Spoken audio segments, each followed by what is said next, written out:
underline. Omong dikit tapi nyelekit. Bersama Om Bob. Temukan di channel YouTube Om Bob Indonesia. Om Bob, belum lama ini ramai-ramai koruptor bebas bersyarat setelah terjadinya pengesahan Undang-Undang Nomor 22 Tahun 2022. Bagaimana Om Bob menggarisbawahi masalah ini? Ya ini kalau ada koruptor yang dibebas tugaskan, dibebas tugaskan, dibebaskan dari penjara dengan syarat kebebasan bersyarat, itu memang viral ya. Kita lihat dari Detik.com, ya itu ada berapa puluh orang itu ya. Betul. Itu yang dibebas syaratkan. Betul. Ya. Juga kalau kita lihat ada Twitter dari Bang Denny Siregar, wah keren, koruptor kita sekarang ini katanya disayang oleh negara. Wah, ya jadi suara-suara yang seperti ini dari netizen itu memang menyayangkan. Kenapa koruptor yang kemarin sudah susah-susah payah ditangkap sama KPK. KPK kan enggak, yang nangkep kan bukan KPK sekarang ya, KPK sebelum ini ya. Betul. Itu udah dihukum 10 tahun, 12 tahun, 20 tahun, tapi ini semua berbondong-bondong dilepas. Ya.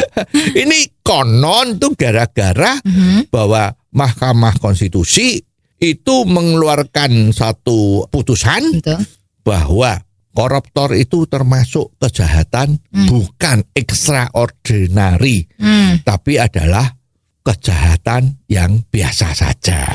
Ya, jadi seperti kejahatan pada umumnya. Nah, dengan adanya itu maka ada peraturan undang-undang atau peraturan apapun memang memberlakukan bahwa para hukuman yang sudah melakukan jangka waktu tertentu atau separuh atau seperempat dari jangka waktu dia itu dihukum maka sudah bisa mendapatkan kebebasan bersyarat. Jadi sekarang kalau dikatakan ini salahnya siapa ya? Koruptor ini kok bisa bebas ini sekarang ya? Itu memang kalau baca itu kita juga kaget ya. Ada yang korupsinya tuh ratusan miliar ya. Terus ada perbuatan kriminalnya itu yang menyalahgunakan kekuasaannya ya. Juga ada itu oknum hakim ya yang harusnya berbuat yang bersih malah menerima suap ya, oknum ya. Lah ini semua kok malah bisa dibebaskan. Lah yang salah siapa? Ternyata dari pihak Departemen Menkumham ya, Departemen itu Hukum dan Hak Asasi Manusia itu juga tidak bisa disalahkan.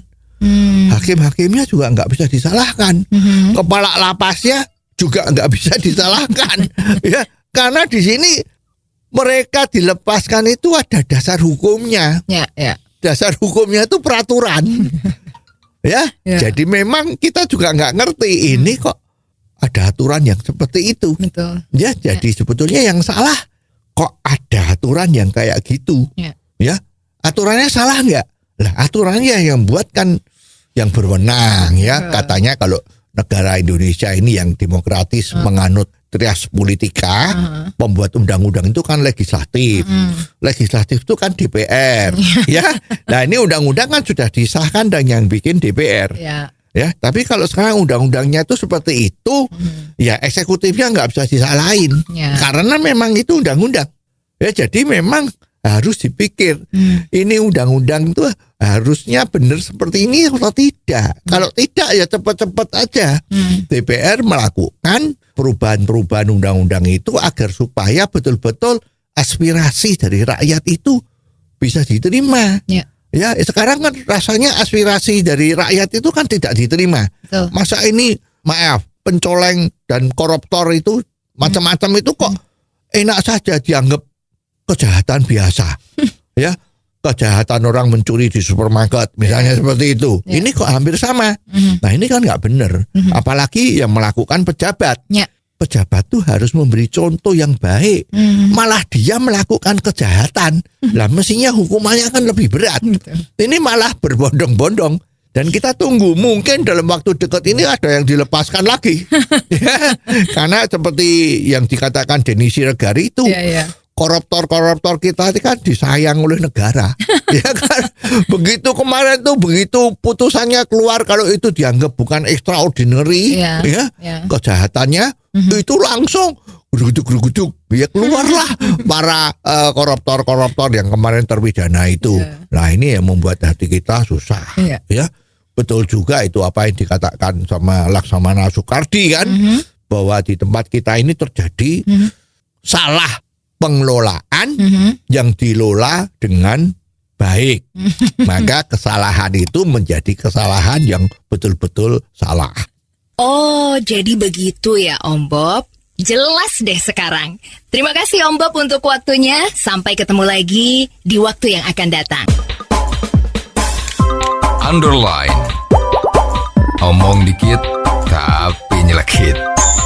Bersama Om